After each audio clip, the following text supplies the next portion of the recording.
তাইওয়ানে ব্যাপক তাণ্ডব চালিয়ে এবার চীনে আঘাত হেনেছে শক্তিশালী টাইফুন রাগাসা।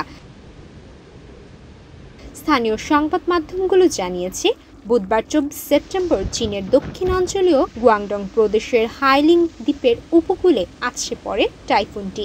দ্বীপটি ইয়াংজিয়াং সিটিতে অবস্থিত। চীনা রাষ্ট্রীয় সংবাদ মাধ্যম সিসিটিভি জানিয়েছে, আঘাত হানার সময় টাইফুনটির কেন্দ্রের বাতাসের গতিবেগ ছিল 144 কিলোমিটার প্রতি ঘন্টা।